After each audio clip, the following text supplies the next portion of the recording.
Let's speak now to Moe Thuzar. She's an expert from the ISEAS-Yusof Ishak Institute. Good evening, Mo. What's your take on this turn of events underway right now in Myanmar? Good evening, Dawn, Steve. I wish this were under happier circumstances. I think my take, as is that of many around the world, is, this is something that we were hoping would not happen, and that, logic would apply. And Mo, what message do you think the military is trying to send to the people of Myanmar in this? Is this the end of the country's democratic process, do you think?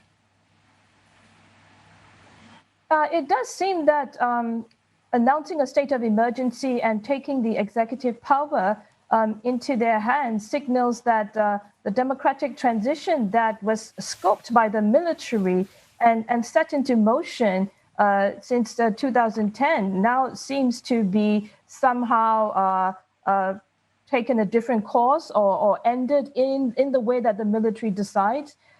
So the kind of message that I would think is being sent by this announcement of a state of emergency is really, I guess, a reminder, if you will, to the civilian leadership and the people in the country of this guardian role, quote unquote, that the military seems to hold very strongly to. Well, it is, to say the least, a shocking fall from power for Aung San Suu Kyi. Does the military risk making a martyr out of her, Mo? When you're detained after having won a landslide victory, what do you think, Don? Well, how do you see the Myanmar people responding to the military's action? Do you think they will respond in violence? Aung San Suu Kyi herself or her party have called for them to go to the streets. I think there are still differing views on the veracity of that document that has been posted on the Chair NLD's Facebook page. I think the experience since 1988 has borne down a lot on the people in Myanmar, that responding to violence and force with equal action has resulted in a lot of tragedy in the past. So I've been trying to look at the live reports that are coming out from local media. And one thing is that the internet is not completely shut down, it's working.